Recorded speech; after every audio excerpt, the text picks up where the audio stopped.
Bella had barely lifted her glass when her father stood and tapped a spoon against it. "I've got one more surprise for Mom's 80th birthday," he announced with a broad grin. "Next month we're all taking an Alaska cruise together." The dining room exploded with applause. Cousins cheered, my aunts laughed, someone at the far end of the table shouted, "Finally." Bella smiled too. She assumed the trip had been kept secret from Grandma, not from her. Leaning forward, she asked with a small laugh, "That sounds amazing. What time do we leave?" Her mother's smile widened, not warmly but with unmistakable satisfaction. "Oh, sweetheart," she said loudly enough for everyone to hear, "you don't need to know." The room quieted. "You're not one of us on this trip. You're staying home to watch everyone's kids." Silence. Bella looked around the table. Nobody looked surprised. Several relatives avoided her eyes. A few parents smiled awkwardly, as if they had known this arrangement for weeks. In that instant, Bella realized she wasn't hearing about a decision. She was hearing the announcement of one that had already been made for her. She slowly lowered her glass onto the table. "You already decided this?" she asked. Her father shrugged. "Someone has to stay behind." "And you're so good with children," her mother added. "Besides, family helps family." Bella's heartbeat pounded in her ears. Then she noticed something that made everything feel even worse. Grandma wasn't smiling anymore. She was staring back and forth between Bella and her parents, confusion replacing the excitement she'd worn only seconds earlier. Bella drew one slow breath. "Before this dinner goes any further," she said quietly, "I think everyone deserves to hear what I've actually been doing for this family." The room stayed perfectly still. No one reached for their food. No one spoke. Only the soft clink of silverware somewhere across the room broke the silence. Bella had spent years avoiding scenes exactly like this. At 28, she had become the dependable daughter everyone called first whenever plans fell apart. If someone needed a babysitter at the last minute, Bella rearranged her schedule. If relatives needed help moving, she showed up. If holidays required extra cooking or cleaning, she arrived early and left last. She had convinced herself that eventually all those sacrifices would be appreciated. Instead, she had just learned that her reward was being excluded from a family vacation she hadn't even known existed. Trying to keep her voice steady, she looked directly at her parents. "Why wasn't I told?" Her mother waved a dismissive hand. "Oh, don't be dramatic. Cruises aren't really your thing." "My thing," Bella repeated. "You've always been happier helping everyone else," her father added. "This arrangement just makes sense." "It wasn't an arrangement," Bella replied. "I was never asked." A few cousins shifted uncomfortably in their seats. One aunt frowned at Bella's parents, clearly trying to piece together what she was hearing. Grandma continued watching without saying a word, her expression growing more troubled by the second. Bella suddenly understood something she had missed for years. Every adult at this table seemed to know about the cruise. She was the only one left out. Not by accident. On purpose. Her mother leaned closer and whispered through a tight smile, "Don't embarrass us tonight." Bella met her eyes without looking away. "I wasn't planning to." She reached into her purse. Her fingers closed around her phone. Years of saved conversations were sitting inside it. She placed the phone gently on the table. Then she looked around at every member of her family.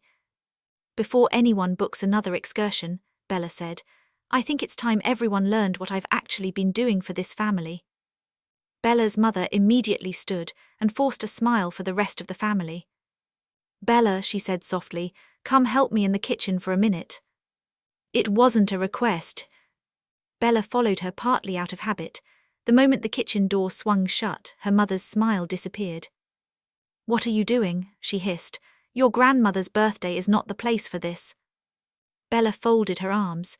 "Then why was it the place to tell everyone I wasn't invited on the cruise?" "Because it was already settled." "By who?" "By your father and me. And you never thought I deserved to know." Her mother let out an impatient sigh.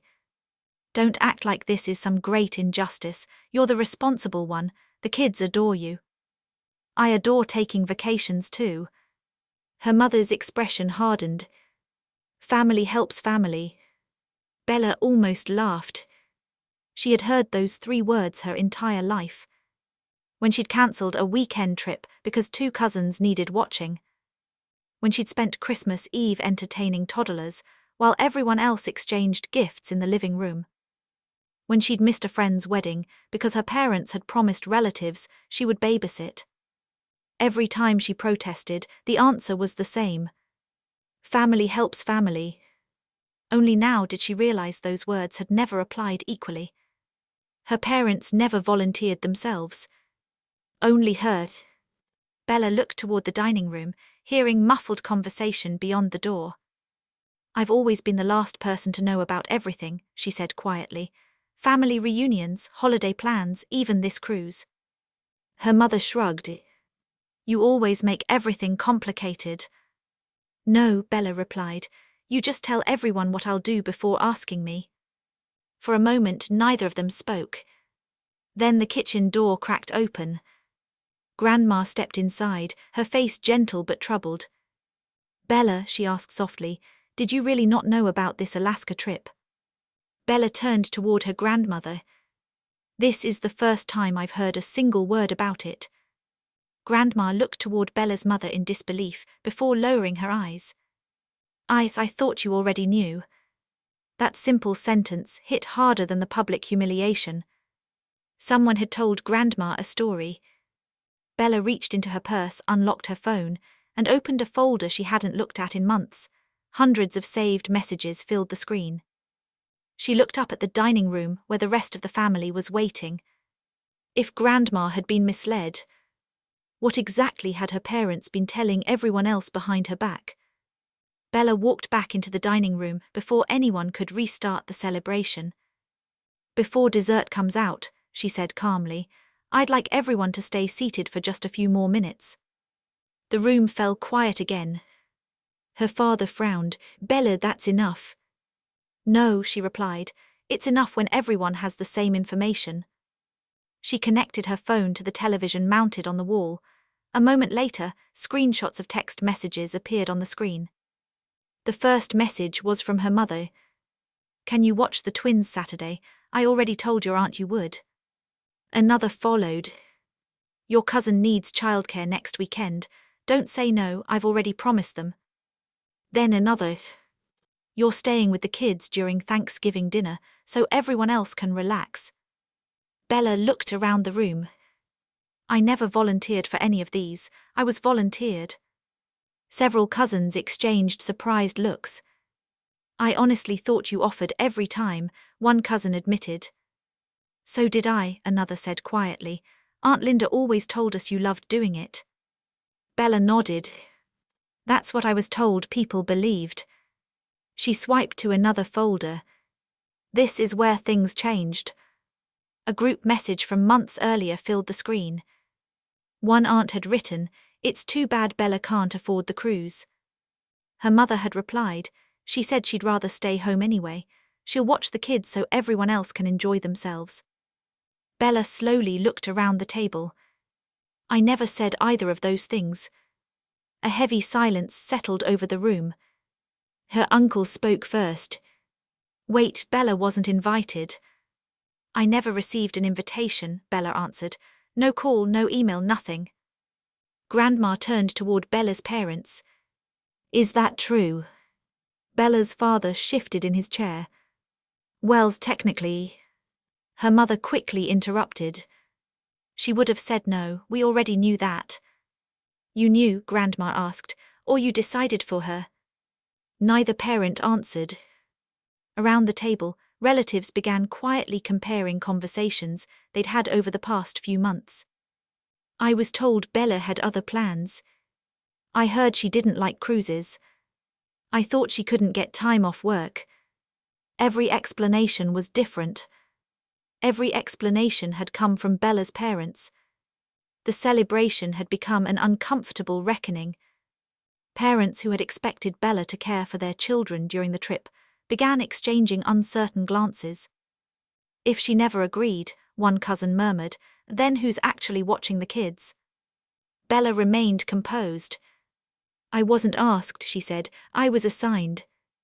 Her parents' confident expressions began to crack as more relatives questioned them. Without saying another word, Bella tapped one final folder on her phone. Its title appeared on the screen in bold letters.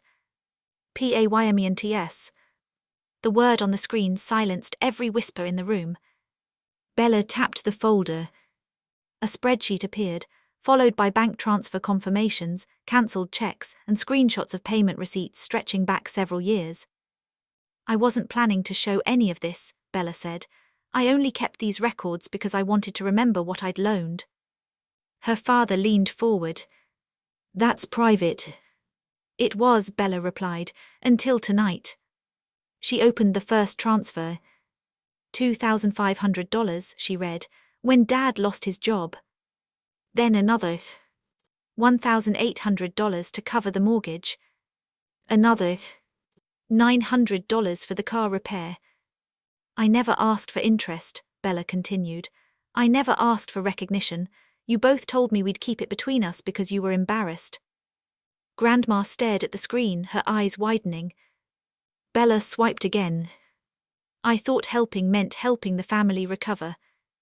Instead, another document appeared. It was an email chain about the Alaska cruise, dated months before Grandma's birthday. Her mother had written, Bella won't be joining us. She already agreed to stay home with the children so everyone else can relax. Another reply asked whether Bella was disappointed. Her father had answered, not at all, she prefers staying behind. Bella lowered the phone. I had never seen those emails until a cousin accidentally forwarded part of the thread last week. The room filled with stunned silence. Every odd comment, every awkward conversation, every missing invitation. It all fit together. Grandma slowly looked from the emails to Bella's parents. You lied, she said quietly. Her father rubbed his forehead. We did what was best for the family. Bella's mother nodded. After everything we've done for her, she owes us. Several relatives reacted at once. Owes you, an uncle repeated. She paid your bills, another cousin said. And you used that money while planning a vacation without her, an aunt added. The mood shifted completely. Parents who had assumed Bella would watch their children shook their heads. I'm not leaving my kids with someone who was manipulated into it, one cousin said firmly. Neither are we, another agreed. Within moments, the childcare plan unraveled. Bella slipped her phone back into her purse. I'm done, she said simply. No more babysitting, no more loans, no more volunteering for things I never agreed to. She picked up her coat. No one tried to stop her. She took 2 steps toward the front door. Then a steady voice echoed across the dining room. Nobody leaves. Bella turned. Grandma was on her feet. Her eyes never left Bella's parents. I have something to say. Grandma remained standing, one hand resting on the back of her chair. For a long moment she said nothing. Then she looked directly at Bella. I owe you an apology. The room was silent. I believed what I was told, Grandma continued. For months I thought you had decided not to come on the cruise. Every time I asked about you, I was told you were happy staying home. I never imagined you hadn't even been invited. Bella swallowed but didn't interrupt. Grandma turned toward Bella's parents. Did either of you ever tell me the truth? Neither of them answered.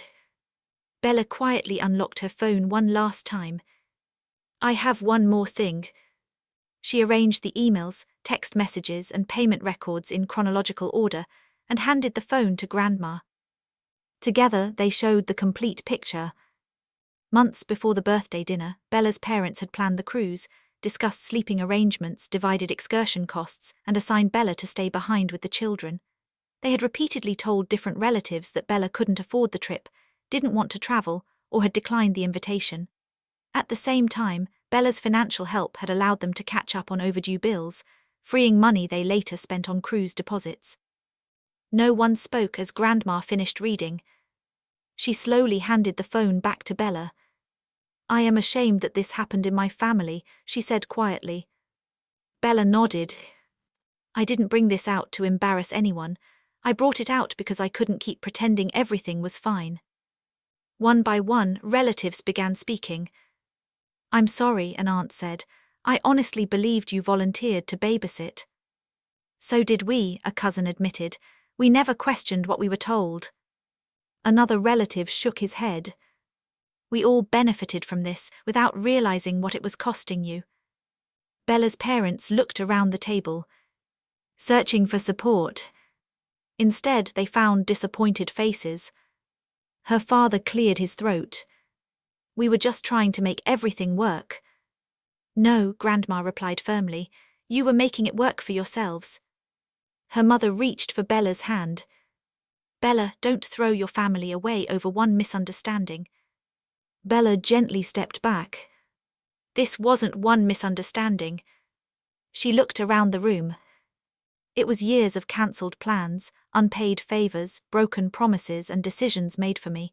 I kept believing that if I gave enough, eventually I'd be treated like an equal. Tonight showed me that wasn't going to happen. No one argued. The practical consequences came quickly.